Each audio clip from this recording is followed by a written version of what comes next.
It's really interesting because I think for the most part in this Western world that we live in, this is quite possibly one of the most overused yet underdeveloped chakras that we have that's accessible to us, because especially in this world where we have smartphones, we know who's going to call us. We have email dings. We have different tones for different people that call us or send us messages. We have a TomTom. And I mean, I think back to a period where I was traveling and I'd be in a country where I hadn't been before, didn't have a reference point, didn't necessarily speak the language, yet my sixth sense was quite heightened. In some ways more so than it is today, because I become a little bit more complacent. And I mean, I catch myself. I did this the other day when I drove to the northern beaches from the eastern suburbs in Sydney. And I think for the most part, after the Harbour Bridge, it's pretty much a straight road. Yet I still have my TomTom on. I still forget to tune in and ask.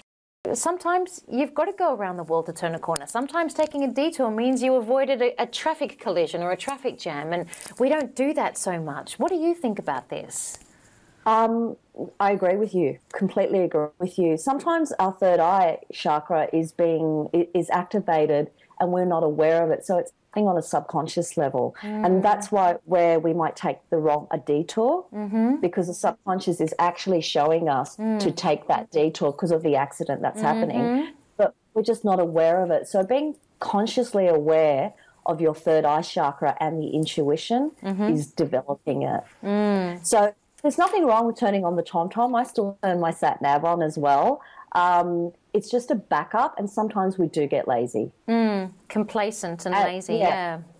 The other thing is, if you are developing your third eye, it might not be the best time to use it driving, which direction to go in. Yeah, unless you've got plenty of time and you're not going to work. Yeah, if there's no pressure points on that and you want to play with your third eye with driving and direction, go ahead and do it. But if there's a timeline on it and you're pressured, don't do it, because you won't be grounded then. You'll actually unground yourself going and stepping into the pressure and timeline. That's right, because you won't be centered and you won't be coming from a neutral, clear perspective. That's right. Correct. Yeah, I totally agree. Yeah.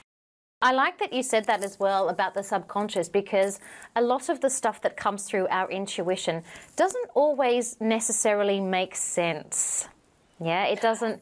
Yeah, but there's still medicine there. Like, we don't know why we're meant to go here. And it could be because we needed to meet one person. I mean, you know, case in point, census. Maybe I was meant to meet you. Who knows?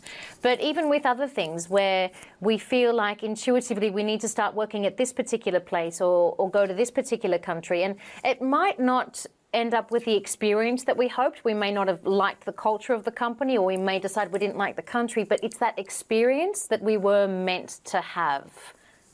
Exactly. So our intuition is about direction, and us being human, we try to put logic to it and find a justification for it or a story to add to it. Or a reason. And that's, yeah. So that's where the confusion can happen and mixed messages. Our intuition can come out like a gut instinct.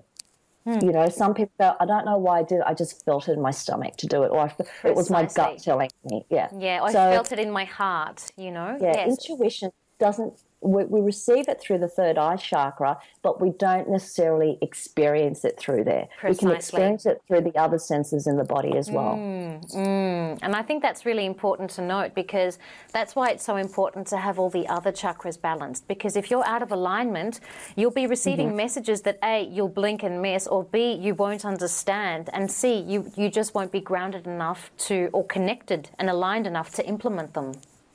Exactly, and that's why I like your chakra e-course, because you cover all the chakras and you can really develop all of them at your own pace. And your meditations and your actual yoga sequences really harness and work in harmony together. And I think that it's probably great to mention to everybody that doesn't know is that for a while, Simonne Lee was actually my guinea pig.